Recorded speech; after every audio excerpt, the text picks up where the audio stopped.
विश्व रंग सिंगापुर के कविताई सत्र में आपका हार्दिक स्वागत करती हूँ। आज की महफिल का उन्वान है कविताई सिंगापुर से प्रतिनिधि हिंदी कविताएं। ये वाकई आपको गीत, कविता, गजल और हास्य व्यंग के विविध रंगों से भर देगा।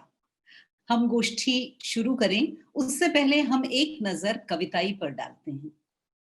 कविताई सिंगापुर के हिंदी कविता प्रेमियों का एक प्यारा सा समूह है। इसकी संस्थापक हैं शार्दुला नोगजा जी, जो स्वयं एक अनुभवी और प्रसिद्ध कवियत्री हैं। बहुत सालों से हम सिंगापुर में कविता के घाट पर बैठ के संगतें और महफिलें सजा रहे हैं। हम वैश्विक और सिंगापुर के हिंदी कविता के बीच एक मजबूत पर लचीले सेतु हैं। देश विदेश की संस्थाओं के साथ मिलकर हम कविताई से जुड़े कार्यक्रम करते हैं। हमने अभी कोरोना काल में हिंदी कविता की तरफ से भारतीय मजदूरों के लिए पहली बड़ी फंड रेजिंग की। हम कोई बड़े कवि नहीं हैं, पर हमारा हिंदी प्रेम बड़ा है। हमारा लक्ष्य है कि लोगों का अच्छी कविता से प्यार बढ़े और कविता की समझ बढ़े। वह समूह अब तक वाह वाह क्लब बनने से बचा हुआ है। हम ऐसे ही छपास से दूर और प्रयास के पास रहना चाहते हैं। कविताई सिंगापुर से प्रत्यक्ष और अप्रत्यक्ष रूप से बहुत से लोग जुड़े हुए हैं। उनमें से ही कुछ लोगों का आप आज इस गोष्ठी में सुनेंगे।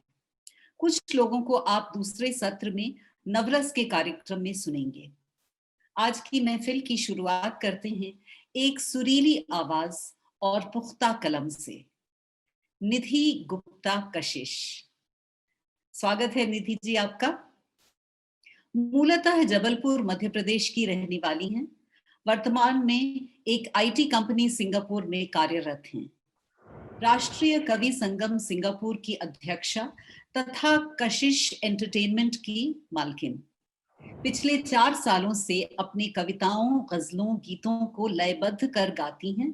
7 वर्षों से अभिनय के क्षेत्र में सामाजिक मुद्दों पर पथनाट्य, स्ट्रीट थिएटर कर चुकी हैं। कई राष्ट्रीय एवं अंतर्राष्ट्रीय कवि सम्मेलन का आयोजन एवं संचालन भी कर चुकी हैं। हिंदुस्तान के कई न्यूज चैनल, कवि सम्मेलन एवं मुशायरों में काव्य पाठ तथा कई गौरव सम्मानों से पुरस्कृत निधि कशिश। बहुत बहुत शुक्रिया आप सभी लोगों का। शार्दुला दीदी, बहुत बहुत शुक्रिया आपका इस कार्यक्रम का हिस्सा बनाने के लिए। माँ सरस्वती की 2 पंक्तियों से अपने काव्य पाठ की शुरुआत करती हूँ, फिर एक गजल करती हूँ। अवश्य। ओ माँ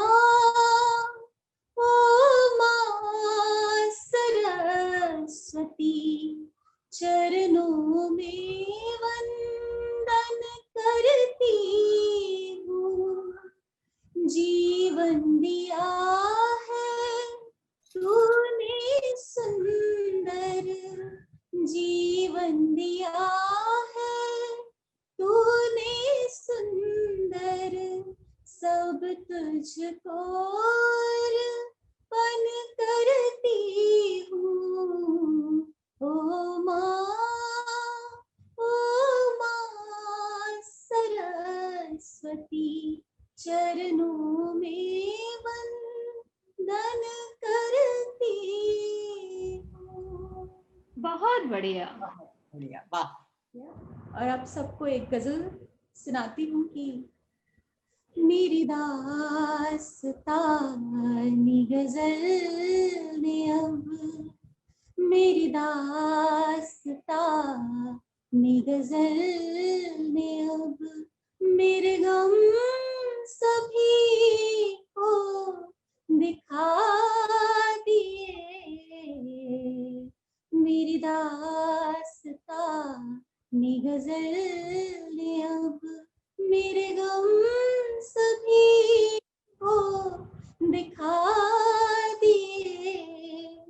जो छिपा रही थी मैं अब तलक, जो छिपा रही थी मैं अब तलक, वही राज दिल दिखा दिए। माशाअल्लाह, बहुत बढ़िया। भला घूमती मैं कहाँ कहाँ, ली जख्म दिल तेरे नाम के। भला घूमती मैं कहाँ कहाँ, ली जख्म दिल तेरे नाम के।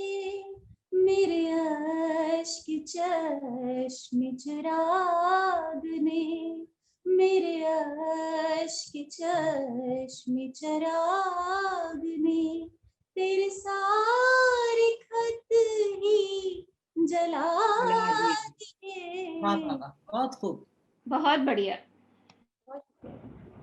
अगला है कि है बहार गुम है फजा भी चुप, है चमन से दूर वो तितलियां।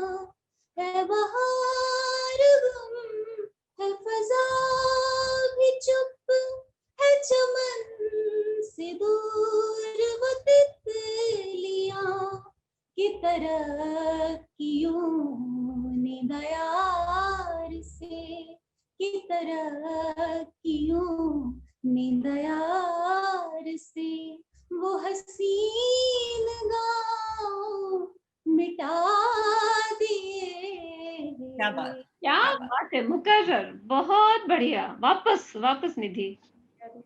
है बहार गुम है फजा भी चुप, है चमन से दूर वो तितलियां। की तरह कियों ने दयार से, की तरह कियों ने दयार से, वो हसीन गाँव मिटा दिए। वाह वाह। शुक्रिया, बहुत शुक्रिया। और अगला ये कि मैं तो बाँचती रही पोथियाँ जो लिखी थी तेरे विसाल में। मैं तो बाँचती रही पोथियाँ जो लिखी थी तेरे विसाल में। कि उदासियों के हिसाब में, कि उदासियों के हिसाब में, तूने क्यों मकान जला दिए। वाह वाह, क्या मकबूल, बहुत बढ़िया। कई बार सोच के यूं लगा मेरे हाथ में तेरा हाथ है। कई बार सोच के यूं लगा मेरे हाथ में तेरा हाथ है। जो हकीकतों के दिए जले, जो हकीकतों के दिए जले, तो मोहब्बतों के बुझा दिए। वाह वाह, कमाल। जो हकीकतों के दिए जले, तो मोहब्बतों के बुझा दिए। और इसका आखिरी शेर मक्ता कि कहीं खो गई है जो सांस ही, कहीं खो गई है जो सांस ही, तो धड़क ये दिल ये करे भी क्या। कहीं खो गई है जो सांस भी, तो धड़क ये दिल ये करे भी क्या। किसी बेवफा की कशिश के गम, किसी बेवफा की कशिश के गम, रहे वफा पे भुला दिए, किसी बेवफा की कशिश के गम रहबा वफा पे भुला दिए। मेरी दास्तां में गजल ने अब मेरे गम सभी को दिखा दिए।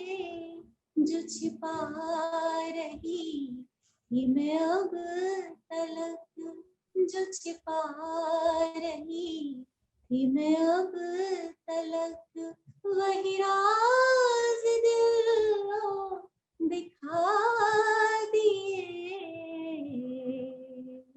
बहुत खूब, बहुत खूब निधि जी। इतनी खूबसूरत और सुरीली शुरुआत के बाद अब हम अगले कवि अभिनव मिश्रा जी की तरफ मुड़ते हैं। अभिनव वित्तीय बाजार में एक फिनटेक उद्यमी हैं। पिछले साल उन्हें सिंगापुर और भारत के पूंजी बाजारों में सर्वश्रेष्ठ फिनटेक स्टार्टअप के रूप में चुना गया था। अभिनव सिंगापुर के राष्ट्रीय अनुसंधान फाउंडेशन द्वारा 2017 में आयोजित अंडर 35 वैश्विक युवा वैज्ञानिकों के बीच सूचीबद्ध हैं और सिंगापुर फिनटेक एसोसिएशन ने उन्हें 2019 में शीर्ष एशिया फिनटेक लीडर में सूचीबद्ध किया। अभिनव हिंदी भाषा की बारीकियों और सांस्कृतिक विरासत से प्रभावित होकर भाषा को अंतर्राष्ट्रीय स्तर पर बढ़ावा देने में सक्रिय भूमिका निभाते आए हैं। विशेष रूप से कविता लेखन में उन्हें बचपन से गहरी रुचि रही है और अपनी भावनाओं, प्रेम, संवेदना, आक्रोश और समाज की गतिविधियों को शब्दों में पिरोने की कोशिश करते रहे हैं। तो आइए अब सुनते हैं अभिनव मिश्रा जी से। धन्यवाद गौरी जी और धन्यवाद शार्दुला जी हमें ये मौका देने के लिए। कशिश जी ने इतना अच्छा समा बांधा है और मैं उस सुरीली आवाज की ओर तो नहीं जा सकता, लेकिन कोशिश रहेगी कि हमारी बात आप तक पहुंचे। अक्सर राष्ट्रकवि रामधारी सिंह दिनकर जी से काफी प्रेरित रहा हूँ और समाज की छोटी छोटी चीजों को लेकर, उनसे चेतना लेकर, एक उन बातों पर एक प्रश्न चिन्ह रखकर लोगों को जागरूक करने की कोशिश रही है। इसीलिए हमारी काफी कविताएं हमारे संवाद को या फिर आक्रोश या देश की आजादी को लेकर रही है। आज की जो कविता है वो कुछ अलग है।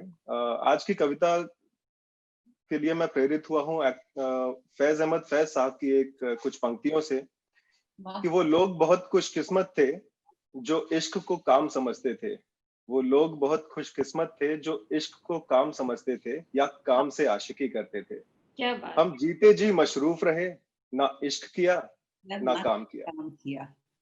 वाह वाह। काम इश्क के आड़े आता रहा और इश्क में काम उलझता रहा, फिर आखिर में तंग होकर हमने दोनों को अधूरा छोड़ दिया। आज का माहौल ऐसा है कि हमारे काफी लोगों का जीवन ऐसा ही हो गया है। हम मशरूफ रहते हैं और जीवन के जो छोटे छोटी चीजें हैं उनको भूले जा रहे हैं। और कोरोना वायरस के चलते काफी असुविधाएं हुई हैं, लेकिन इसी के चलते आदमी आदमी के ज्यादा करीब आ गया है। तो इस बात को आगे लेते हुए हमारी ये कविता है, आशा है आप तक पहुंचेगी। कविता का शीर्षक है क्यों ना हम जी लें कुछ और। स्वागत है।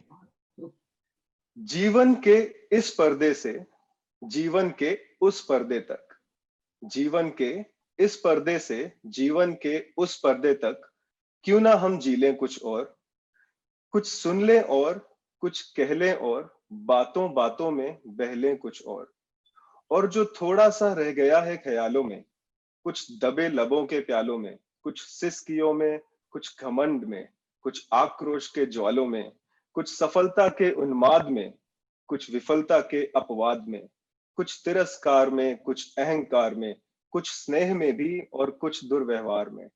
कहने को है बहुत कुछ पर रह गया सब ख्यालों में। यूं थोड़ा थोड़ा कर कर के सागर सा है शब्दों का, जो भीतर भीतर पनप रहा पर वंचित है मौके और उपलब्धों का। उस सागर की बूंदों में क्यों थोड़ा ना रम लें कुछ और, जीवन से आईना कर लें और कर दे आईने को आईना और। वाह जो वाह, छूट क्या बात। गए हैं रिश्ते जीवन की आपाधापी में, क्यों ना हम थम लें कुछ और, जीवन के इस पर्दे से जीवन के उस पर्दे तक, क्यों वाह, ना हम जी और। बहुत बढ़िया। बहुत बढ़िया। और महान कवियों की जो असर है रहा है अभिनव जी पे, वो भी बहुत सुंदर तरह दृश्य आ रहा है। बहुत खूब, बहुत खूब। धन्यवाद धन्यवाद। तो हम फिर बढ़ते हैं राहुल जी के पास। राहुल परीख हैं हमारे अगले कवि। आइए उनका परिचय। हम चंद हर्फ लिखते हैं जज्बात से, हमें शायर ना समझो। वो करते हैं सजदा वैसे, और हम ऐसे इबादत करते हैं। राहुल परीख सिंगापुर में एक सॉफ्टवेयर इंजीनियर हैं। शौक से कविताएं, कहानियां, लेख लिखते हैं। और शौक बड़ी चीज है उनके अपने शब्दों में। एक YouTube channel beyond the tale और कुछ यार दोस्त हैं जहां वो अपनी रचनाएं सुनाते और साझा करते हैं। राहुल जी, आपका बहुत बहुत स्वागत। आपने अपने परिचय में ये नहीं बताया कि आप एक बहुत सफल एक्टर भी हैं।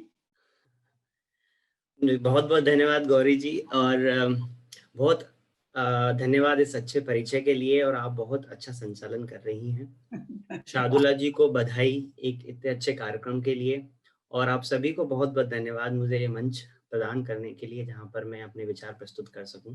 स्वागत है राहुल।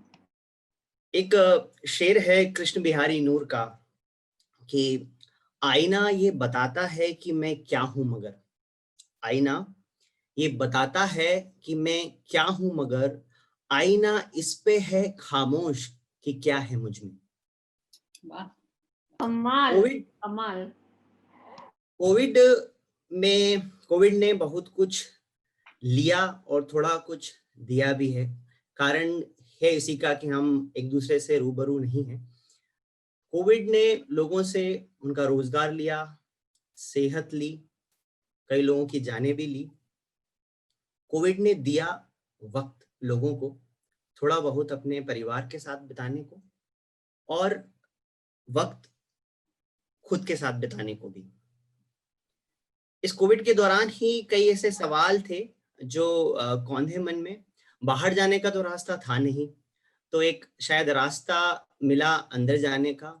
और जब एक रास्ता अंदर गया तो कुछ सवाल कौंधे कि बचपन से लेके अभी तक, चाहे वो आचार विचार हो, चाहे हमने जो भी चीजें भौतिक कमाई हैं वो हो, हमारे रिश्ते हो, ये सब बाहरी हैं। तो एक सवाल पैदा होता है कि तुम क्या हो। तो ये जो कविता है, ये जो विचार है, उसको मैंने कुछ पंक्तियों में ढाला है, और उस कविता का शीर्षक है कि तुम क्या हो। स्वागत। आपका ध्यान चाहूंगा। कभी कभी ये विचार आता ही है कि हम एक कण मात्र हैं, मुकम्मल हैं या अधूरे हैं। तो शुरू करता हूँ कविता कि हो बाती, हो तेल या पूरा दिया हो, कभी सोचा है कि तुम क्या हो बाती, वाह। हो तेल या पूरा दिया हो, कभी सोचा है कि तुम क्या हो। संस्कार, मैनर्स, नैतिकता माँ बाप ने सिखाई। संस्कार, नैतिकता माँ बाप ने सिखाई। स्कूल कॉलेज से ली तालीम, पढ़ाई लिखाई। फैशन ने परिधान पहना दिए, फैशन ने परिधान पहना दिए। सलून वाले ने बाल बना दिए। खान पान ने दिया शरीर को आकार, खान पान ने दिया शरीर को आकार। सोशल मीडिया से बना लिए विचार। क्या बात है, बढ़िया। खान पान खान पान से दिया शरीर को आकार। सोशल मीडिया से बना लिए विचार। नाम, पहचान, परिवार, ये जब संसार ने दिया। खान पान से दिया शरीर को आकार, सोशल मीडिया से बना लिए विचार। नाम, पहचान, परिवार जब संसार ने दिया हो, तो कभी सोचा है कि तुम क्या हो। तो कभी सोचा है कि तुम क्या हो। बहुत बढ़िया। कभी अकेले में मन को ताका है, कभी अकेले में मन को ताका है। बाहर की जगह अंदर को झांका है। कभी अकेले में मन को ताका है, बाहर की जगह अंदर को झांका है, उपभोक्ता हो या उत्पादक हो, उपभोक्ता हो या उत्पादक हो, चलायमान हो। बहुत बहुत बढ़िया, फिर से एक बार ये पंक्तियां, बहुत बढ़िया। धन्यवाद।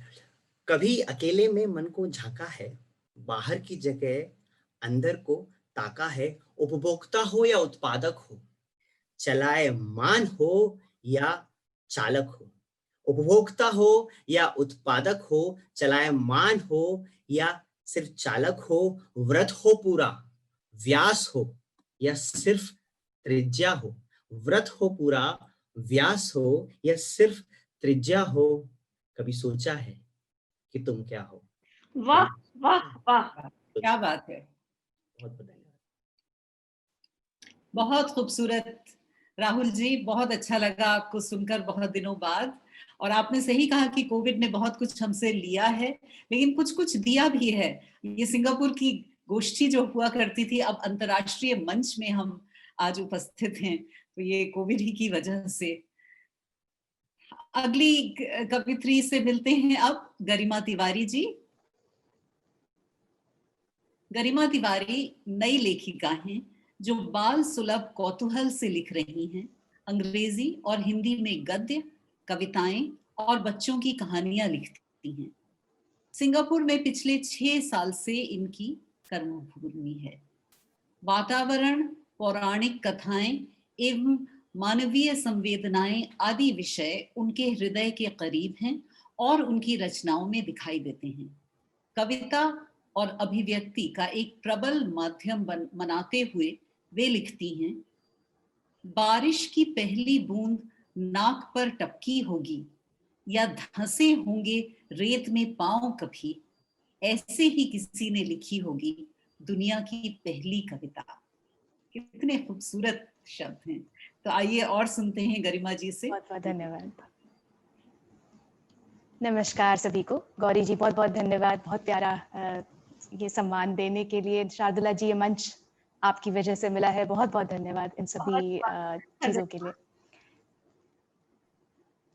तो मेरा भी जो आज का जो कविता मैं पाठन करने वाली हूँ वो भी कुछ इसी परिदृश्य से प्रभावित है कि त्योहारों का सीजन आ चुका है, सब अपने घरों में है, शायद अपने परिवार से मिलते, अपने परिवार के पास जाते, पर इस बार की दिवाली वो दिवाली नहीं होगी या वो कसक रह जाएगी एक घर की दिवाली देखने की। तो उससे प्रभावित होकर एक कविता लिखी है।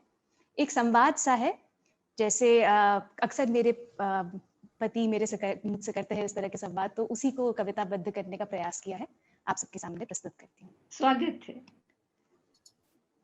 कविता का शीर्षक है घर से दूर एक दिवाली और।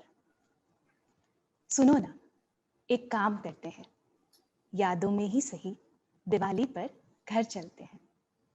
आंगन में आधी बनी रंगोली होगी, पटाखे छुड़ाती बच्चों की टोली होगी, महकती होंगी दीवारें ताजी करी पुताई से, सज रही होगी थाली घर की बनी मिठाई से। पिछली दिवाली का उलझा झालर यूं ही कहीं पड़ा होगा, कभी ना नहाने वाला मेरा भाई, कभी ना नहाने वाला मेरा भाई कुर्ता पहनकर खड़ा होगा। पापा बाजार के कई चक्कर लगा आए होंगे, थैले भर के खील खिलौने भी लाए होंगे। मेरी भेजी साड़ी पहनकर माँ खूब इठलाएगी, कैसी लग रही हूं सबसे पूछ कर आएगी। यार मेरे ताश और दारू का सीन बनाएंगे, याद मेरी आएगी तो शायद मुस्कुराएंगे। सुनो ना, एक काम करते हैं, यादों में ही सही दिवाली पर घर चलते हैं। अब इस कविता का जो दूसरा भाग है वो थोड़ा सा इंट्रोस्पेक्टिव है, जैसे कविता कहने वाला खुद से पूछ रहा हो, थोड़ा अंदर झांक के देख रहा हो कि क्या चल रहा है। रोपा गया था मैं जहां, रोपा गया था मैं जहां, उस मिट्टी से हूं जुड़ा हुआ। कुछ दोस्त यार हम वतन हैं मेरे भी, हूं उनसे भी मुड़ा हुआ। हर साल सोचता हूं मैं कि चलता हूं घर, बस बहुत हुआ, पर रोक लेते पांव मेरे कुछ वादों में यूं अड़ा हुआ। यूं सोचकर निकला था घर से, कुछ काबिल बनकर आऊंगा, घर में मेरे कोई कमी ना हो, कुछ हासिल करके आऊंगा। कुछ दुनिया की दौड़ में, कुछ पाने की होड़ में, बस ऐसा ही कुछ उलझ गया। लक्ष्मी तो आई इस घर भी, लक्ष्मी तो आई इस घर भी, पर घर का पता ही बदल गया। श्री राम का वनवास 14 साल का, मेरा भी कुछ लंबा हो गया। अब तो सब लगने लगा है घर सा ही, मानो सफर ही घर हो गया। सुनो ना, एक काम करते हैं, यादों में ही चले, दिवाली पर घर चलते हैं। सुकून और सहूलियत में, सुकून और सहूलियत में सिर्फ इतना फर्क है जनाब कि मिट्टी का दिया अब टी लाइट हो गया है, पटाखे फुलझड़ियों के दिन लग गए, कंदील अब एलईडी लाइट हो गया है। पर दिवाली आज भी रोशन है, क्या बात, दिवाली आज भी रोशन है। क्या बात। नए लोग, नई यादें यहाँ हैं। कद्रदा हम सुखन हो महफिल हो, कद्रदा हम सुखन हो महफिल हो, शायरों का तो अजीज घर ही वहां है। सुनो ना, एक काम करते हैं, यादों में ही सही, दिवाली पर घर चलते हैं। घर चलते हैं। बहुत वाह, बढ़िया गरिमा, बहुत दिल को छू लेने वाले ये शब्द, बिल्कुल आपके आज जो त्योहार की शुरुआत है, आज के दिन ये बहुत ही उपयुक्त आपने सुनाई। बहुत बहुत धन्यवाद। बहुत बहुत धन्यवाद कौल जी। तो आइए अब चलते हैं, मिलें शलभ से।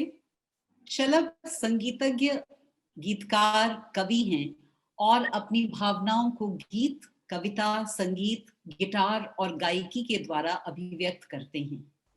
इनके गीत विश्व के सभी नामी स्ट्रीमिंग एप्स जैसे स्पॉटिफाई, एप्पल म्यूजिक, गाना, जियो सावन, यूट्यूब इत्यादि पर उपलब्ध हैं। शलभ के अब तक रचे हुए गीत अंग्रेजी, हिंदी, उर्दू अथवा मिश्रित भाषाओं में हैं और उन्हें हिंदी भाषा से विशेष लगाव है। तो आइए शलभ, आपका स्वागत है आपके गिटार के साथ हमारी महफिल में। धन्यवाद, बहुत बहुत धन्यवाद। मैं दो छोटे छोटे हिस्से सुनाऊंगा दो गीतों के।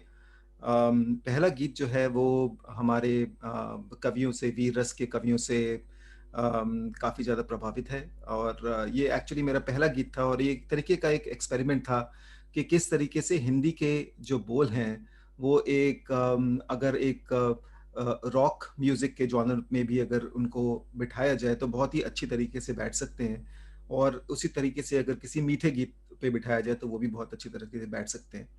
तो ये जो मेरा पहला गीत है जो मैंने लिखा था, रे बंदे, बहुत डरते हुए लिखा था कि एक एक्सपेरिमेंट है, पता नहीं चलेगा कि नहीं चलेगा, लेकिन अभी तक भी करीब 2 साल 2.5 साल के बाद भी लोग इस गीत से ही मुझे पहचानते हैं। तो कुछ पंक्तियां हैं इस गीत की, वो मैं सुनाना अच्छा है ये गीत शलभ, बहुत ही बढ़िया है। स्वागत आपका और आपके साजों के साथ आपका स्वागत। हो रास्ते में वीरानियां कठिनाइयां, तू उनको लांघ चला चल,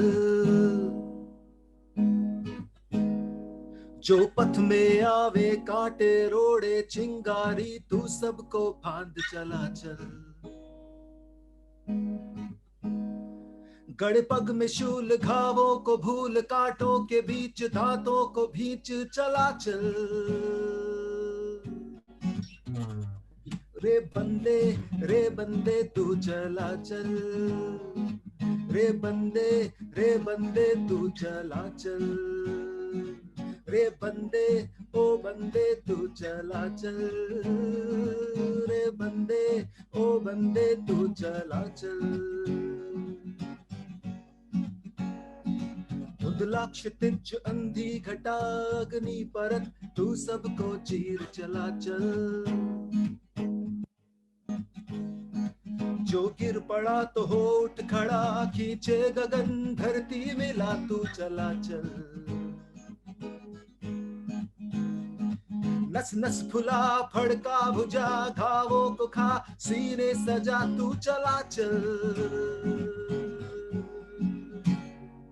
रे बंदे तू चला चल, रे बंदे तू चला चल, रे बंदे ओ बंदे तू चला चल, रे रे बंदे तू चला चल। तो ये पूरा गीत बहुत बढ़िया है शलभ, बहुत बढ़िया, बहुत बढ़िया। शानदार। तो ये पूरा गीत किसी भी स्ट्रीमिंग ऐप पर या मेरे YouTube चैनल शलभ म्यूजिक पे है, आप पूरा गीत सुन सकते हैं। बहुत ही अच्छा बना है, प्रोडक्शन वाइज बहुत ही अच्छा इसका काम हुआ है।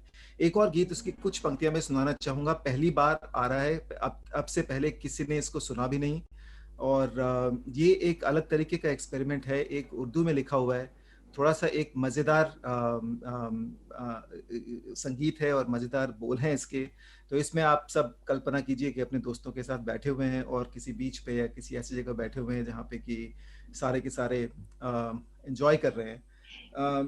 इसका भाव एक बहुत ही एक यूनिक भाव है, और ये भाव ये है कि आज तक शायद कभी हुआ नहीं पहले कि किसी ने अपने दिल का बयान एक कमरे से किया हो। तो उस कमरे में क्या चीजें हैं, उससे उसके दिल का बयान हो रहा है। उसका दिल थोड़ा सा टूटा हुआ है, किस लिए टूटा हुआ है ये जो सुनने वाले हैं उनकी कल्पना के ऊपर है, लेकिन ये गीत कुछ इस तरीके से। आरज़ू के सोफे पे जो बैठ के कभी हसरतों के ख्वाब यूं ही फांकते हुए,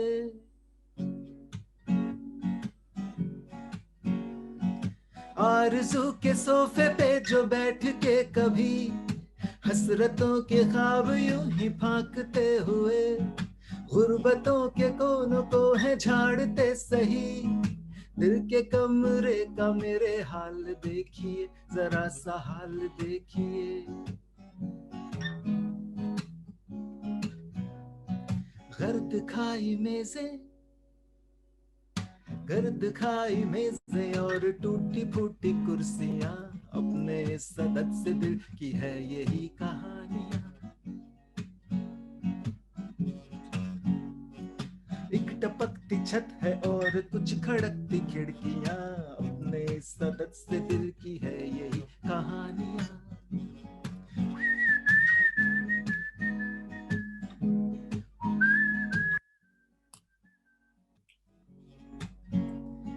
दौर यूं चला है दिल बेकरार का, घर ये अपने दिल का जार जार है पड़ा। क्या बात है। दौर यूं चला है दिल बेकरार का, घर ये अपने दिल का जार जार है पड़ा।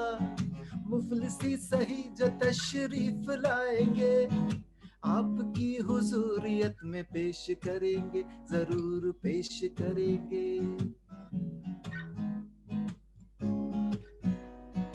एक प्याली चाय, एक प्याली चाय और कुछ ख्याली चुस्कियां, अपने सदद से दिल की है यही कहानियां। गर्द खाई मेज़ें और टूटी फूटी कुर्सियां, अपने सदद से दिल की है यही कहानियां। क्या वाह वाह वाह शलभ, बहुत बहुत शुक्रिया।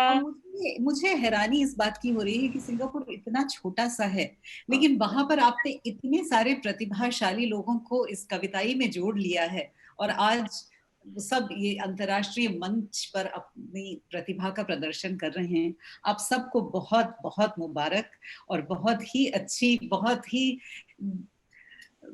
मीनिंगफुल कविताएं सुनने को मिल रही हैं। बहुत ही अच्छा लग रहा है। और शार्दुला जी, अब आज शाम का सेकेंड हाफ जो है वो उसका निर्वाचन आप करिए। बिल्कुल। तो अगली हमारी वक्ता हैं, एक्चुअली सबसे पहले तो गौरी जी, आपको, आप इतना बढ़िया बोलती हैं। गौरी जी विश्वरंग सिंगापुर की आर्ट्स डायरेक्टर हैं। इन्होंने हमारे आर्ट्स के सारे सत्र संभाले, और आप जैसे देख रहे हैं कि इनको मैं लिटरेरी में भी खींच के ले आई हूँ। बहुत बढ़िया आला कलाकार हरफन मौला, तो उनका बहुत बहुत स्वागत। गौरी, बहुत धन्यवाद आपका। और अब जो हमारी अगली कलाकार हैं जो हमको अपनी कविता सुनाएंगी, वो हैं डॉक्टर अरुणा साहनी।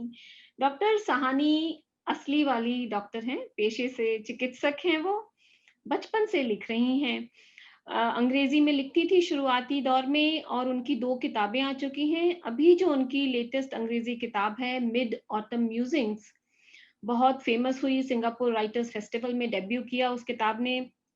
हिंदी में उनके कदम कुछ साल पहले बढ़े, फिर कविताई के साथ वो कविताएं उनकी परवान चढ़ी। वो सामाजिक विषमताओं पर, सामायिक विषयों पर, बदलते रिश्तों, प्रकृति और प्रेम, सब पे लिखती हैं। उन्होंने लिखा तो नहीं है, पर ये एक जिसको बोलते हैं बीन देयर डन दैट, उस तरह का मुझे इनसे मिलके हमेशा लगता है। किसी तरह का कोई लाइमलाइट की चाव नहीं, अपना लिखना और अपना इतना स्थित प्रज्ञ रहना, जो वर्ड है वो इनके लिए, मुझे देख के लगता है कि इनके लिए वो बना है। योगा भी इंस्ट्रक्टर भी हैं, तो बहुत ही कलावंत, बहुत गहरे व्यक्तित्व वाली हमारी अगली कवित्री। आज की जो कविता है उनकी अंतिम संस्कार, माओ की कुर्बानियों की कहानी कहती है ये कविता। माओ की कुर्बानियों के बारे में हम सब जानते हैं, हमारे बैक ऑफ द माइंड में रहता है कि माओ बहुत कुर्बानियां करती हैं हमारे लिए, पर हम उसको समझते जरा देर से हैं। तो आइए अरुणा जी, बहुत बहुत स्वागत, बड़े एहतराम के साथ आपको इस मंच पे बुलाती हूँ और कृपया अपने कविता से हमें नवाजें। मेरी कविता का शीर्षक है अंतिम संस्कार। ये माँ पर है और आपको ये बताना चाहूंगी कि मैं इंग्लिश में लिखती थी और मुझे हिंदी में लिखना शुरू इसलिए करना पड़ा क्योंकि कुछ रिश्ते ऐसे होते हैं, जैसे माँ का इतना गहरा होता है कि अपनी मातृभाषा में ही उसका बखान कर सकते हैं। क्या बात कही आप, बहुत बढ़िया बात कही। भाषा में बहुत मुश्किल होता है बताना माँ बाप का प्यार। और जब से मैं हिंदी में लिख रही हूँ, कुछ साल पहले मैंने माँ पे बहुत सारी कविताएं लिखी हैं। सो आज की कविता का शीर्षक है अंतिम संस्कार। उस दिन जब था माँ तेरा अंतिम संस्कार, सोचा जिन हाथों से तूने पाला पूरा परिवार, जिन हाथों से मिला मुझे ढेरों लाड़ दुलार, क्यों ना उन्हें चूम लूं मैं एक आखिरी बार। वाह। उस दिन तेरी हथेली देख माँ मैं रह गई दंग, उसमें बची नहीं थी कोई भाग्य की रेखाएं या रंग। कुछ चूल्हे की आग में मिट चुकी थी, कुछ कपड़े बर्तन धोने के साबुन में धुल चुकी थी। जो थोड़ी बहुत रेखाएं दिखी वह थे पुराने घाव, सब्जी काटने वाले चाकू की तेज धार के प्रहार। जब आरंभ हुआ था माँ तेरा अपना परिवार, अपने भाग्य की रेखाओं का तूने किया था बहिष्कार। जब कभी तू प्रेम से मेरे गालों को सहलाती, मत करो माँ तुम्हारे हाथ खुरदरे हैं मुझे चुभते हैं, मैं ऐसा थी कहती। क्या बात है, वाह। तुम अपने आंसू छिपाकर मुस्कुरा देती और ढेरों आशीर्वाद मुझ पर उड़ेल कर कहती, बेटी खूब पढ़ो और जीवन में अग्रसर होकर कुछ ऊंचे बनो, ताकि चूल्हे चक्की में तुम्हारी भाग्य की रेखाएं ना मिट जाएं, तुम्हारी हथेलियां सदा ही मुलायम और कोमल रह जाएं। माँ आज तेरे खुरदरे हाथों को चूमना चाहती हूँ और मेरे मुलायम हाथों से तुम्हें शत-शत नमस्कार, जो तूने मेरे भाग्य बनाने को अपनी भाग्य की रेखाओं का किया अंतिम संस्कार। क्या बात, माँ क्या बात। तुझे शत-शत नमस्कार, माँ तुझे शत-शत नमस्कार। धन्यवाद। अब हम चलते हैं अपने अगले कवि की ओर, और जो हमारे अगले कवि हैं विनोद कुमार दुबे जी। विनोद कुमार दुबे, बहुत सारे उनमें फन हैं। वो कविताएं तो लिखते ही हैं और वो कहानियां लिखते हैं। उनकी एक बनारस में तो जन्मे हैं, तो हिंदी के तो अच्छे होना ही है बबुआ। उसमें तो आप कुछ कर नहीं सकते। तो बनारस की लाज आपके हाथ है। पेशे से जहाजी हैं, दिल से लेखक हैं। इंडियाप्पा उपन्यास का इन्होंने विमोचन 2-3 साल पहले किया ना विनोद? हाँ? 2018। हाँ, और काफ़ी कामयाब रहा उपन्यास, बड़े टॉप नंबर्स में आया। इनका एक यूट्यूब चैनल है, वीकेंड वाली कविता, और इनकी कलम जो इनकी पूरी लेखन की जमा पूंजी है। एक इनके इनके ही कुछ शब्दों को मैं उद्धृत करती हूँ। मैं साथ रहूं न रहूं वो मुल्क मेरी पहचान रहेगा। मैं साथ रहूं न रहूं वो मुल्क मेरी पहचान रहेगा। उसकी मुश्किलें मुझे परेशान करेंगी। उसकी मुश्किलें मुझे परेशान करेंगी। उसकी तरक्की का मुझे गुमान रहेगा। बाहर से मैं पिज्जा भी हूँ। बाहर से मैं पिज्जा भी हूँ, बर्गर भी हूँ, पर भीतर चावल और दाल की छौंक का तड़का हूँ। बाहर से मैं पिज्जा क्या भी, बात, बर्गर भी हूँ, पर भीतर से चावल और दाल की छौंक का तड़का। तड़का भी हूँ। मैं आज भी अपने देश का लड़का हूँ। तो भारत वालों, मैं आपको, आपके सामने सिंगापुर वालों को आप दिखाने जा रही हूँ कि क्या फ्लेवर है, कि कितना सुंदर आप तड़का देखेंगे। बहुत बहुत बढ़िया कविता करते हैं विनोद। विनोद, मंच आपके हाथ में। शुक्रिया शार्दुला जी, शुक्रिया गौरी जी। आप लोग बहुत अच्छा संचालन कर रही हैं और मैं भाग्यशाली समझता हूं। अभी तक मैंने जितने लोगों को सुना है बहुत मजा आ रहा है। आपने कहा कि बनारस की लाज मेरे हाथ है और बड़ा संयोग है कि आज की कविता जो थी वो बनारस से ही संबंधित है। गरिमा ने कहानी सुनाई कि घर लौट चलते हैं, तो मैं कोशिश करूंगा कि जो भी इसे सुन रहा है और जो कहीं ना कहीं से बनारस से जुड़ा है वो शायद बनारस चला जाए कविता सुनते हुए। मार्क ट्वेन एक अमेरिकी इतिहासविद हैं जिन्होंने कहा था कि बनारस इतिहास से भी ओल्ड है। तो मैं बनारस का परिचय उन्हीं के शब्दों में देना चाहूंगा कि इतिहास से भी पुराना एक दौर है बनारस, एक शहर का नाम भर नहीं, जिंदा दिली से जीने का एक तौर है बनारस। क्या बात है। योग, भोग, माया और मोक्ष जहां एक साथ मिलके बैठे वो ठौर है बनारस। भूत का पछतावा न भविष्य की चिंता, अपने महादेव सा अल्हड़ है, अलमस्त है, अघोर है बनारस। क्या क्या बात है। वाह वाह, बब्बा बोले इस बात पे तो बहुत जब किसी और शहर की बात करते हैं तो हम अक्सर रातों की बात करते हैं। बनारस एक अजीब शहर है जहां हम बनारस के सुबहों की बात करते हैं। तो आइए बनारस की सुबह तक ले चलते हैं आपको कि गंगा में डूबते चांद तारों की मजलिश, सुबह की आहट का रूहानी सा मंजर, सूरज के किरणों के घुलने की जुम्बिश, उनीदी आंखों को मलता अलसाया सा ये शहर।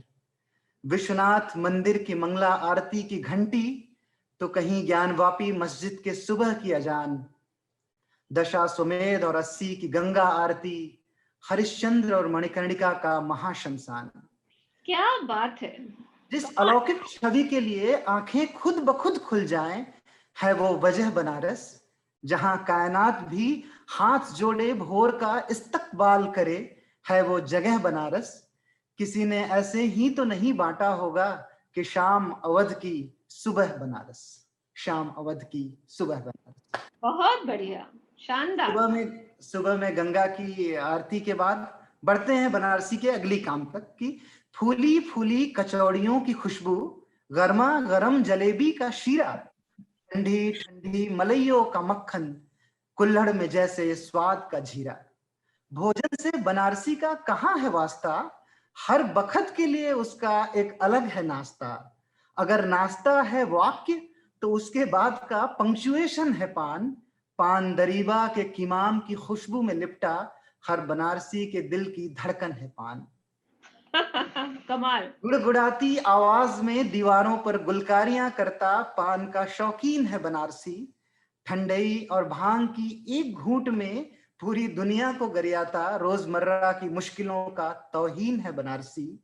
हर स्वाद में जिंदगी के मजे लेता, जितना मीठा है उतना ही नमकीन है बनारसी। शायद इसीलिए कहते हैं कि बनारस सिर्फ एक शहर नहीं बल्कि एहसास है जो दिलों में बसता है। वो बनारसी देश विदेश कहीं भी रहे, ये एहसास ताउम्र उसके साथ चलता है। बहुत बढ़िया। आखिरी पंक्ति में बनारस का दर्शन कराना चाहूंगा कि जिसे जिस रूप में भाए उसी में जचता है बनारस। एक ही शहर के भीतर कई चेहरे बदलता है बनारस। कभी मंदिरों घंटियों और वैरागियों की धुन में तल्लीन है बनारस, तो कभी अजान की गंगा जमुनी तहजीब सा ज़हीन है बनारस। कभी गोदौलिया दाल मंडी नई सड़क की भीड़ में बिल्कुल मशीन है बनारस, तो कभी बीएचयू और रविदास पार्क की खूबसूरत शॉल ओढ़े हसीन है बनारस। कभी अपने बनारसी साड़ियों के जरी वाले बारीक काम सा, एक बार फिर से सुनाइए, बहुत बढ़िया। कभी मंदिरों घंटियों और वैरागियों की धुन में तल्लीन है बनारस, तो कभी अजान की गंगा जमुनी तहजीब सा ज़हीन है बनारस। कभी गोदौलिया दाल मंडी नई सड़क की भीड़ में बिल्कुल मशीन है बनारस, तो कभी बीएचयू और रविदास पार्क की खूबसूरत शॉल ओढ़े हसीन है बनारस। कभी अपने बनारसी साड़ियों के जरी वाले बारीक काम सा महीन है बनारस, तो कभी पक्के महाल और तंग गलियों की पेचीदगी सा संगीन है बनारस। कभी धू धू जलते अनवरत शमशान सा गमगीन है बनारस, तो कभी दुनियादारी से परे अपने शंकर पार्वती के रंग में रंगीन है बनारस।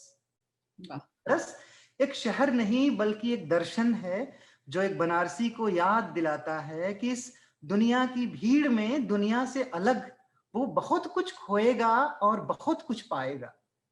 बनारस एक दर्शन है जो बनारसी को याद दिलाता है कि इस दुनिया की भीड़ में वो लोगों से अलग बहुत कुछ खोएगा और बहुत कुछ पाएगा, पर एक दिन यहीं गंगा किनारे किसी मसान में जलकर वो भी बाकियों की तरह सिर्फ बनारस हो जाएगा, सिर्फ बनारस हो जाएगा। धन्यवाद। कमाल, बहुत बहुत बढ़िया, बहुत ही बढ़िया कविता, बहुत अच्छा लगा, बहुत बहुत शुक्रिया।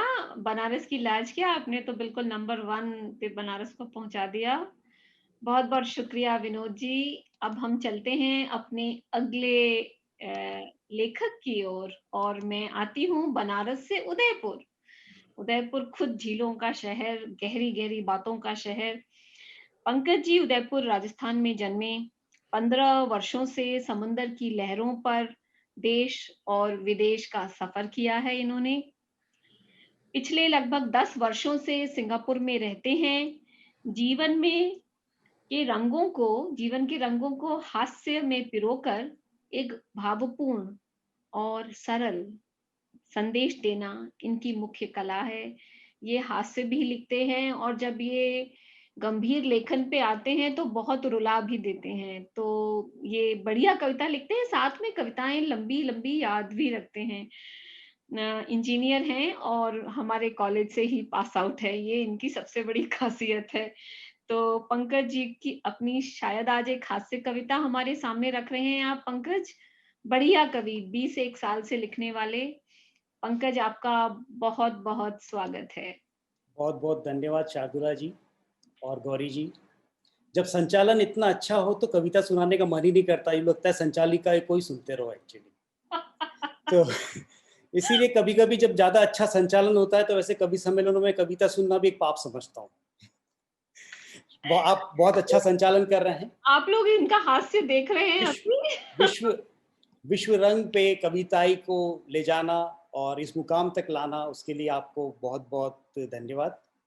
और मैं अभी विनोद जी ने बहुत अच्छी बनारस की कविता सुनाई, यूँ लग रहा था जैसे गंगा में लहरें उठा रहे हैं। तो मैं भी चाहता हूँ कि उसमें अपने हास्य के जहाज चला डालूं। तो वहीं से शुरू करता हूँ मैं कि कविता है, मेरी कविता का शीर्षक है जंगल में चुनाव। कि जंगल में चुनाव है, जंगल में चुनाव है, गधे घोड़े हाथी ऊंट लोमड़ी बंदर से लेकर उल्लू तक उम्मीदवार हैं। जंगल में चुनाव है, गधे घोड़े हाथी ऊंट लोमड़ी बंदर से लेकर उल्लू तक उम्मीदवार हैं। वादों का बाजार गर्म है, वादों का बाजार गर्म है, न लाज है न शर्म है। कुछ के मुद्दे खास हैं, कुछ के मुद्दे खास हैं, ज्यादातर बकवास है। कुछ के मुद्दे खास हैं, ज्यादातर के बकवास हैं। जिनकी भाषा में असभ्यता की पराकाष्ठा है, जिनकी भाषा में असभ्यता की पराकाष्ठा है, ऐसे वहशी दरिंदों को भी चुनाव जीतने की आशा है। जिनकी भाषा में असभ्यता की पराकाष्ठा है, ऐसे वहशी दरिंदों को भी चुनाव जीतने की आशा है। मुफ्त की रेवड़ियां बांटी जा रही है, मुफ्त की रेवड़ियां बांटी जा रही है, कोई नहीं पूछ रहा कहां से आ रही है। गधों को आगे बढ़ाने की बात कर रहे हैं। क्या बात है। गधों को आगे बढ़ाने की बात कर रहे हैं, उसके लिए घोड़ों के नाक में नकेल कस रहे हैं। गधों को आगे बढ़ाने की बात कर रहे हैं, उसके लिए घोड़ों के नाक पे नकेल कस रहे हैं। उल्लू के संग मंच पर कौवे गिद्ध और बाज भी आए हैं। उल्लू के संग मंच पर कौवे गिद्ध और बाज भी आए हैं, जिन्होंने लालच और फरेब जैसे कई हथकंडे अपनाए हैं। हाल ही में एक उल्लू ने घोषणा की है कि कमजोर जानवरों ने बहुत ही बदहाल जिंदगी जी है। हाल ही में एक उल्लू ने घोषणा की है कि क्योंकि कमजोर जानवरों ने बहुत ही बदहाल जिंदगी जी है, चुनाव जीतने पर वह उन्हें मजबूत बनाएंगे। रोजाना ताजा मुफ्त गोश्त खिलाएंगे। चुनाव जीतने पर वह उन्हें मजबूत बनाएंगे, रोजाना ताजा मुफ्त गोश्त खिलाएंगे। घोषणा सुनकर जानवरों का एक तबका खुशियां मनाने लगा है। ताजा मुफ्त गोश्त का ख्याल जेहन में आने लगा है। घोषणा सुनकर जानवरों का एक कुनबा खुशियां मनाने लगा है। ताजा मुफ्त गोश्त का ख्याल जेहन में आने लगा है। तभी किसी बुद्धिजीवी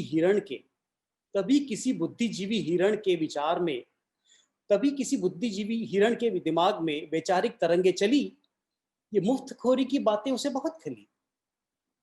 तभी किसी बुद्धिजीवी हिरण के दिमाग में वैचारिक तरंगे चली, ये मुफ्तखोरी की बातें उसे बहुत खली। उसने जागरूक जानवरों की एक सभा बुलाई और बहुत ही बोझिल शब्दों में अपने मन की व्यथा सुनाई।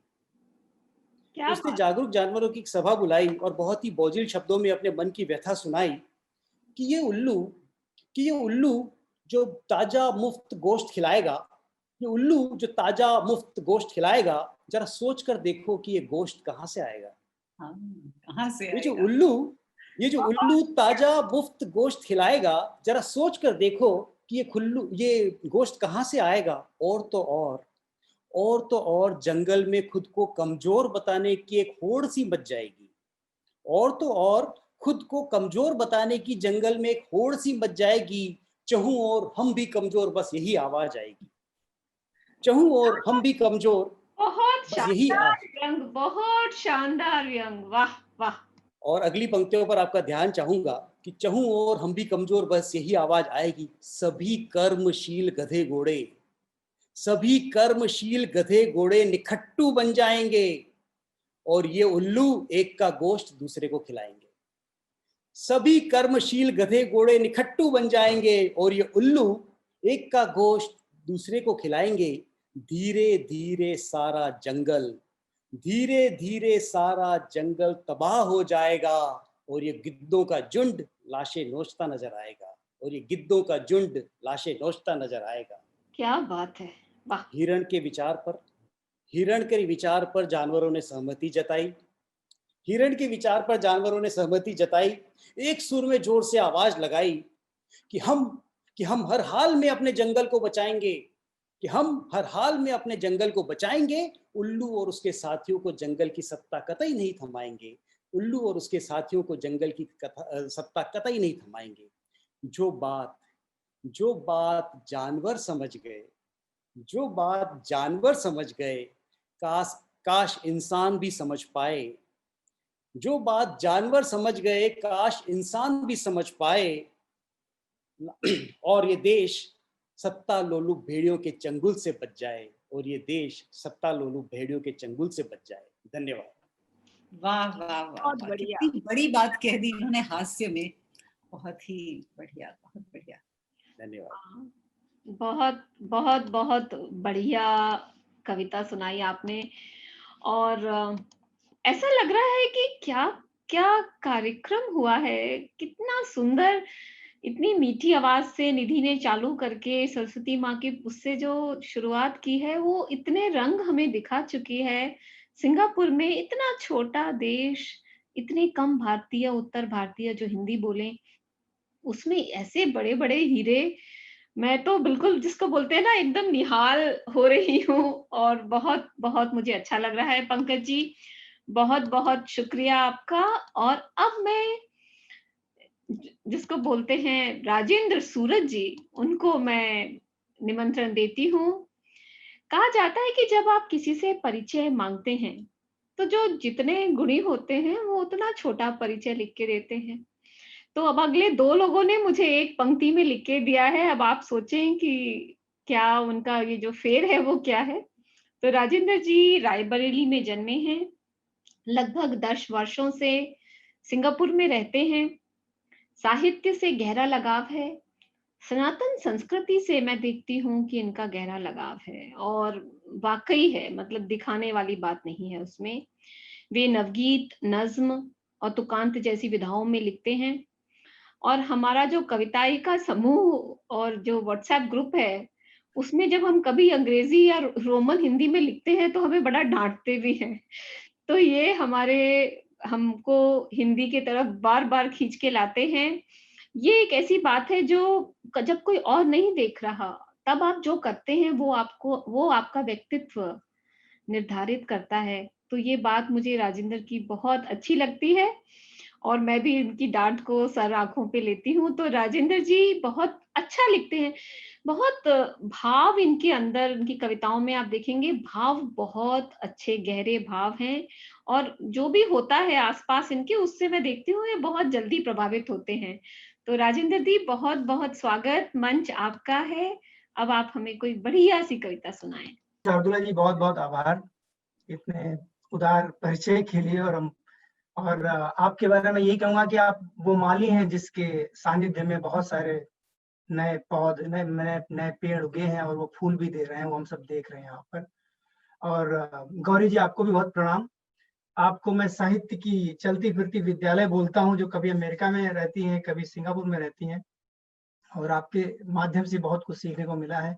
आराध्य कृष्ण का वंदन करता हूं और इस मंच के लिए 2 पंक्तियां पहले मैं कविताई के लिए कहना चाहता हूं, जो मैं सोचता हूं कि कविताई क्या कहती है मुझसे। कविताई कहती है, दोस्त दोस्त कविता के बहाने कह दे, दोस्त कविता के बहाने कह दे, अपने सब दर्द हंसी सारे फसाने कह दे, और वो भी कह दे जो वतन शहर गांव का गम है, वो भी कह दे जो वतन शहर गांव का गम है, और हर्फ इंसानियत के इश्क के गाने कह दे। क्या बात है, बढ़िया, शानदार। यह है ये इस मंच की विशेषता। मैं एक छंदबद्ध कविता कहूंगा। मेरा ऐसा मानना है कि जो संस्कृति पिछले 6-7 महीनों में बहुत मैंने अध्ययन किया इस पर, और मेरा ऐसा मानना है कि जो संस्कृति, जो समाज अपने पूर्वजों को और अपने इतिहास को नहीं याद करता, उसका भूगोल बदलने में समय नहीं लगता। अब मैं इसे जानता नहीं हूं, मैं इसे मानता हूं, इस स्टेटमेंट को। तो मेरी जो रचना है, मैंने अपने एक गुरुकुल है उसके विद्यार्थियों के लिए बहुत पहले मैंने लिखी थी, उसको मैंने थोड़ा फेर बदल करके फिर नए रूप में प्रस्तुत करने का प्रयास कर रहा हूं। सुनिए। जहां यह एक भारतीय की वेदना और उसकी अभिलाषा दोनों को संयुक्त करती कविता है। जहां पर निर्भया के दुश्मनों का अंत हो जाए, क्या बात है। जहां पर निर्भया के दुश्मनों का अंत हो जाए, जहां फिर राजनीति धर्म से बलवंत हो जाए, क्या बात है, कमाल। जहां फिर राजनीति धर्म से बलवंत हो जाए, जहां राघव का हो अवतार हो फिर राम का शासन, जहां फिर कृष्ण की गीता हो गद गद संत हो जाए, जहां फिर कृष्ण की गीता हो गद गद संत हो जाए। बहुत बढ़िया। आगे बढ़ता हूं। कुछ और विभूतियों को याद करता हूँ।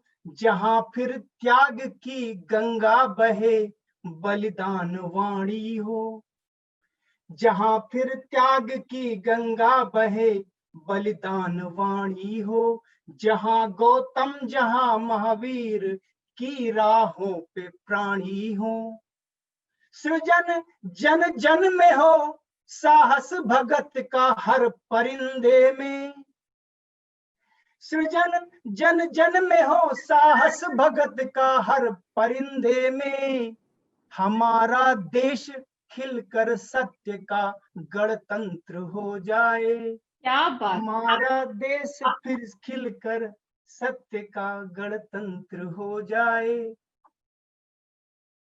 और एक विभूति को याद करता हूँ, विवेकानंद के चारित्र का विस्तार हो जाए, विवेकानंद के चारित्र का विस्तार हो जाए। शिकागो की धर्म संसद को याद कीजिए, जहाँ हर एक नन्हा फरिश्ता देश का सुविचार हो जाए, जहां हो नीतियां जीवित, जहां हो नीतियां जीवित, जहां पर न्याय हो सक्षम, जहां जलते हुए संतों के दुख का अंत हो जाए, जहां जलते हुए संतों के दुख का अंत हो जाए, हमारा देश फिर से सत्य का गणतंत्र हो जाए। आगे चलता हूँ, जो प्रिय मेरी विभूतियां उनको याद करता हूँ।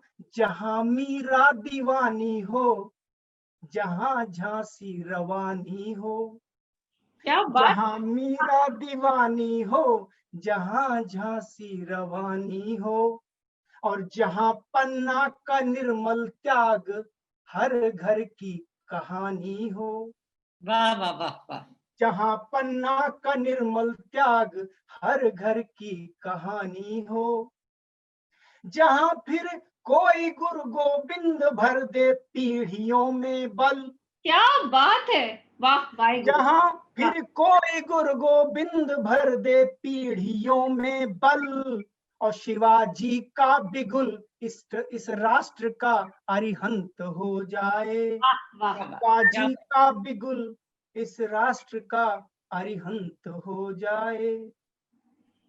और इसका आखिरी बंद पढ़ता हूँ।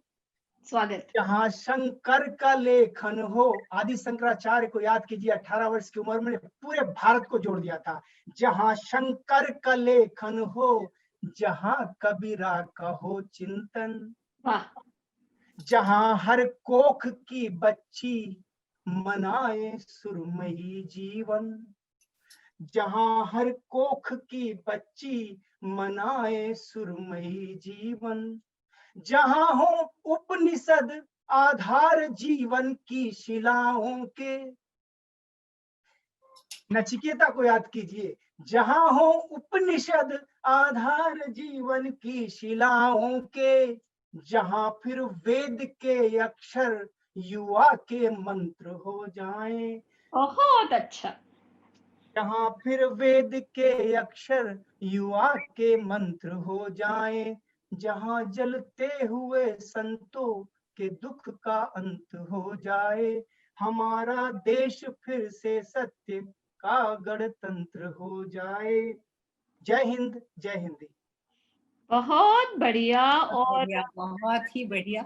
और राजेंद्र जी जो एक चीज करते हैं, वो हर सामयिक विषय जो कुछ भी हो रहा हो, प्रतिदिन वो एक कविता लिखते हैं, और इन्हें जब फॉलो करो तो जो भी करंट इवेंट होता है वो इनकी कविता में आ जाता है अगले ही दिन।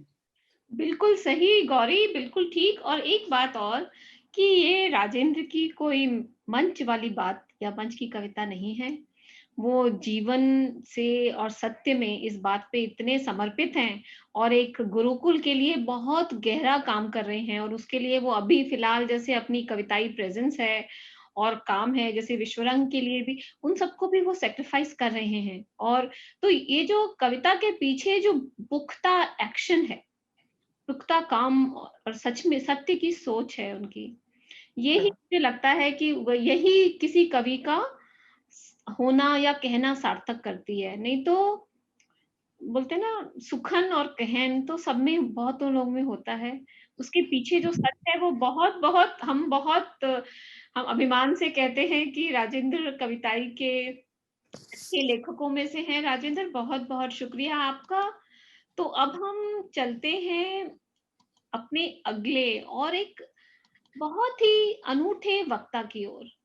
वो अनूठे इसलिए हैं कि जैसा कि मैंने पहले कहा कि 2 लाइन की जगह इन्होंने तो 1 लाइन में अपने परिचय दिया। डॉक्टर जगदीश साहनी पिछले 13 वर्षों से सिंगापुर में हैं और कुछ वर्षों से ये कहते हैं कि ये हिंदी लिखने का प्रयास कर रहे हैं, और मैं कहती हूँ कि ये बहुत अनूठा लिख रहे हैं। ये केके अस्पताल में सीनियर कंसल्टेंट हैं। जो इनकी कविताएं हैं उनके अंदर कहानियां छुपी हैं और कहानियों के अंदर बड़े घुमावदार पेंच हैं। तो आप इनको, जैसे कई लोग मंच के कवि होते हैं, कई लोग लेखन वाले कवि होते हैं, ये एक लेखन वाले कवि हैं। इनकी कविता जब आप सुनेंगे और उसके बाद आपके साथ वो रह जाएगी, बाद में आपको समझ आएगा कि अच्छा, इस वाली कविता का एक आयाम ये था। तो ऐसे बहुत ही गहरे, बहुत ही परिपक्व और हम सबके बहुत ही माननीय मित्र डॉक्टर जगदीश साहनी का स्वागत है। जगदीश जी, आप आएं और हमें अपनी कविता से नवाजें। धन्यवाद। धन्यवाद शार्दुला जी।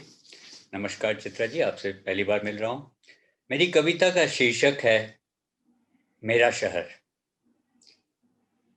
सड़क के इस पार एक मस्जिद थी, थोड़ी दूर पर दूसरी तरफ एक मंदिर भी था, और वहां से ठीक 300 गज दूर एक छोटा चर्च भी दिखता था। लोगों को विश्वास नहीं होता अगर मैं ये कहूं कि मेरे देश के किसी कोने में वही तो मेरा शहर था। लोग भी वहां सब एक जैसे ही दिखते थे, अंदर बनियान, बाहर कमीज, नीचे पैंट पहनते थे। एक दूसरे से लोग मुस्कुराकर बात करते थे और सारे त्योहार एक साथ मिलजुट कर मनाते थे। फिर अचानक एक दिन एक धमाका हुआ। कुछ गाड़ियां जली, कुछ लाशें बिछी और सब कुछ इतनी जल्दी बदल गया। किसी ने माथे पर तिलक लगा लिया, किसी ने सिर पर टोपी पहन ली और कोई अपने ही घर में दुबक के बैठ गया। पता नहीं किसकी लग गई थी वहां बुरी नजर। मुझे तो अब वो लगता ही नहीं था मेरा अपना शहर। बाद में फिर कुछ नेता भी वहां आ गए। आग बुझाने की जगह थोड़ा और घी डाल गए। लोगों के घर से तलवार, मशाल और त्रिशूल बाहर आ गए। रास्ते हो गए थे सुनसान, लोग भूल गए थे अपनी ही पहचान। साफ दिखने लगा था अपनों का अपनों पर ढाया हुआ कहर। लोगों को विश्वास नहीं होगा अगर मैं ये कहूं कि मेरे देश के किसी कोने में मैं तो खो चुका था अपना शहर। धन्यवाद। बहुत बढ़िया, बहुत बहुत बहुत बहुत जरूरी कविता। बहुत कम शब्दों में आपने बहुत अच्छी बात कह दी। बहुत बहुत शुक्रिया डॉक्टर साहनी। समय है एक छोटी सी और। बिल्कुल, आपने तो बिल्कुल 1 मिनट में खत्म कर दिया। प्लीज आप सुनाएं एक और। हाँ, ये बिल्कुल छोटी है और इससे बिल्कुल कॉन्ट्रास्टिंग है, तो आपको पता चलेगा कि मैं कोशिश करता हूँ कि कुछ और भी लिखूं, हमेशा स्वागत है। हमेशा सीरियस बातें ना लिखूं। तो इसका शीर्षक है दिल और दिमाग। छोटी सी है। दिल के बंद दरवाजे पे तुम्हारे कदमों की आहट ने दस्तक का काम किया। तुम्हारे पलकों में छिपे ख्वाबों को देख दिल ने दिमाग से एक सवाल कर लिया, क्या यही है वो जिसका था तुम्हें बरसों से इंतजार? दिमाग ने जवाब देने में थोड़ी देर क्या कर दी, तुमने किसी और ने तुम्हें अपना बना लिया। आज भी उन लम्हों की याद आंख नम कर जाती है। दिमाग की गलती पर दिल को मिली उम्र कैद की सजा थोड़ी कम पड़ जाती है। धन्यवाद। क्या बात है, वाह, बढ़िया, बहुत बढ़िया डॉक्टर साहब, बहुत बढ़िया। और अब हम ऑलमोस्ट हम लोग इस सत्र के अंत में आ रहे हैं। गौरी जी। जी, इतनी सुंदर कविताएं, दो बिल्कुल विपरीत रंग की कविताएं प्रस्तुत करी डॉक्टर साहब ने। और अब जो मुझे सौभाग्य प्राप्त हुआ है वो है परिचय देने का, जिस व्यक्ति ने हम सबको यहाँ एकत्र किया है आज और सिंगापुर के कवियों को अंतर्राष्ट्रीय मंच तक ले जाने का इतना प्रशंसनीय प्रयत्न किया है, वो तो हैं हमारी अपनी शार्दुला जी। बहुत बहुत शुक्रिया, बहुत बहुत शुक्रिया। शार्दुला जी एक जानी मानी कवित्री और हिंदी प्रेमी हैं। अनछुए अनूठे बिंब इनके गीतों की पहचान है। भारत के शीर्ष नवगीत और गीत संकलनों में उनके गीत दर्ज हैं। आप इन्हें कविता कोश में भी पढ़ सकते हैं। शार्दुला जी लोकप्रिय कविता की पाठशाला की यह संचालक हैं। मैं शार्दुला जी को उनकी ही पंक्तियों से आमंत्रित करती हूँ। सच कहूं तेरे बिना ठंडे तवे सी जिंदगानी, और मन भूखा सा बच्चा एक रोटी ढूंढता है। चांद आधा आधे नंबर पाके रोती एक बच्ची, और सूरज अनमने टीचर सा खुल के ऊँघता है। इतने सारे रंग शार्दुला जी अपनी कविता में पिरो लाती हैं। तो आज देखें, आज आप इस कविताई की गोष्ठी में क्या प्रस्तुत करने वाली हैं शार्दुला जी? बहुत बहुत शुक्रिया गौरी जी। मैं तो इतनी अभिभूत हूँ, मतलब मुझे ऐसा लगता है जैसे कविताई मेरा परिवार है। और अब जब विश्वरंग के लिए एज अ फेस्टिवल डायरेक्टर मैं काम कर रही हूँ सिंगापुर के कंट्री डायरेक्टर के लिए, तो मुझे ऐसा लगता है जैसे विश्वरंग मेरा परिवार है। तो दो परिवार आपस में मिल रहे हैं और मैं अपने मायके के लोगों का परिचय अपने नए परिवार वालों से करा रही हूँ। तो इतना मुझे गर्व महसूस हो रहा है। इतनी कमाल की कविताएं। एक मुकाम पे पहुंचने के बाद आपको अपने काम से ज्यादा अपनी टीम के काम पे खुशी होती है। आज मैं बहुत बहुत बहुत खुश हूँ। बहुत मुझे मुझे लग रहा है कि अब मैं कविता सुनाऊं ना सुनाऊं बात बराबर है, पर आपने दिया है मुझे अवसर तो मैं एक छोटी कविता सुनाऊंगी। ये कविता एक लड़की के लिए मुखातिब है, और जितना ये मैं किसी और लड़की को कह रही हूँ, उतना ये जब मैंने कविता लिखने का दूसरा दौर शुरू किया, तो उतना ही ये कविता मेरे अपने आप के लिए मैंने लिखी थी।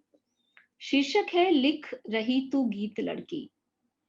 लिख रही तू गीत लड़की, ले कलम में स्वेद भर ले, पसीना भर ले कलम में। लिख रही तू गीत लड़की, ले कलम में स्वेद भर ले, छोड़ तू भाषा नयन की, कर्म का उल्लेख कर ले। लिख रही तू गीत लड़की, ले कलम में स्वेद भर ले, छोड़ तू भाषा नयन की, कर्म का उल्लेख कर ले। आंकलन करता प्रतिष्ठित, आंकलन करता प्रतिष्ठित, रूप तेरा ताकते हैं। आंकलन करता प्रतिष्ठित, रूप तेरा ताकते हैं। बाहरी सौंदर्य के प्रतिमान से तुझे आंकते हैं। तू नहीं जड़ वस्तु, तू नहीं जड़ वस्तु, तेरे माप के क्यों आंकड़े हों। आंकलन करता प्रतिष्ठित, रूप तेरा ताकते हैं। बाहरी सौंदर्य के प्रतिमान से तुझे आंकते हैं। तू नहीं जड़ वस्तु, तेरे माप के क्यों आंकड़े हों। प्रश्न हो तेरे नुकीले, हौसले तेरे बड़े हों। क्या बात, तू नहीं जड़ वस्तु, तेरे माप के क्यों आंकड़े हों। प्रश्न हो तेरे नुकीले, हौसले तेरे बड़े हों। क्योंकि रूप तो रेहन प्रणय की, रूप तो रेहन प्रणय की, देह भी देयन समय की। रूप तो रेहन प्रणय की, देह भी देयन समय की।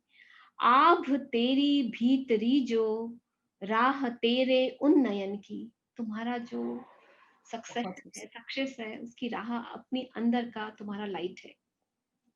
आभ तेरी भीतरी जो, राह तेरे उन्नयन की। तू खगों के साथ उठकर खींच घर में भोर लाती। हमारे घर में सबसे पहले घर की स्त्री उठती है। तू खगों के साथ उठकर खींच घर में भोर लाती, थपकियों की बुन दुशाला रात में सबको सुलाती। सबसे आहा, देर से बहुत रात में घर की माँ सोती है। थपकी तू खगों के साथ उठकर खींच घर में भोर लाती, थपकियों की बुन दुशाला रात में सबको सुलाती। अब तलक फिर ऊंघती क्यों तेरे हिस्से की सफलता। अब तलक फिर ऊंघती क्यों तेरे हिस्से की सफलता, काम करके 2 गुना भी श्रेय एकल का न मिलता।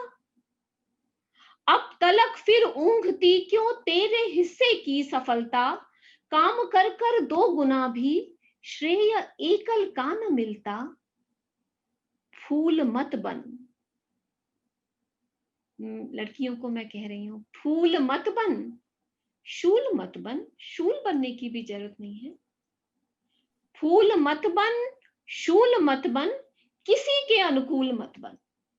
वाह वाह वाह वाह, फूल क्या मत बात बन, कही है। शूल मत बन, किसी के शूल मत अनुकूल बन, मत बन। किसी के अनुकूल मत। कमर कस ले, कमर कस ले, पढ़ विकस ले। कमर कस ले, पढ़ विकस ले, और वो कर जो कहे मन। लिख रही तू गीत लड़की, ले कलम में स्वेद भर ले। फूल मत बन, शूल मत बन, किसी के अनुकूल मत बन। कमर कस ले, पढ़ विकस ले, और वो कर जो कहे मन। लिख रही तू गीत लड़की। बहुत बहुत आपका, आप सबका शुक्रिया। गौरी जी, मंच अब आपको बहुत ही आप समेटें हमारे इस गोष्ठी को। इतनी उपयुक्त कविता से आपने आज की गोष्ठी को का अंत किया है। आज नवरात्रि शुरू हुई है, हम माँ शक्ति की पूजा करते हैं, और इसमें जो आप संदेश दे रही हैं अपनी कविता के लिए, से हम सब लड़कियों, सबके लिए, लड़कियां ही नहीं लड़कों, पूरे समस्त विश्व के लिए ये बहुत ही ज्यादा गंभीर विषय आपने छेड़ा है। कविता की मधुर बौछार से सरोबार होकर अब विदा की वेला आ गई है। मुझे तो जैसे सुरूर हो रहा है, नशा हो रहा है, और मन नहीं कर रहा है कि ये खत्म हो। कविताई ग्रुप को सादर नमन आप सबको, क्योंकि जो खास चीज है आपके ग्रुप के बारे में वो ये है कि सीखने सिखाने में, अपनी कला के परिमार्जन में विश्वास रखते हैं आप। वाह वाह क्लब से दूर हिंदवी की गरिमाई विरासत और कविता के वैश्विक संदर्भ को अशून्य रखने का प्रयास करते हैं। आपकी भाषा, आपके विचार, वो सब हमें दर्शा रहे हैं। विश्व रंग के लिए आप इस कवि गोष्ठी में पधारे, अपनी कलाकृतियां हमारे साथ साझा करने के लिए बहुत बहुत धन्यवाद। आप सबको शुभ रात्रि, अभिनंदन और शब बखैर। नमस्कार। बहुत बहुत शुक्रिया। नमस्ते।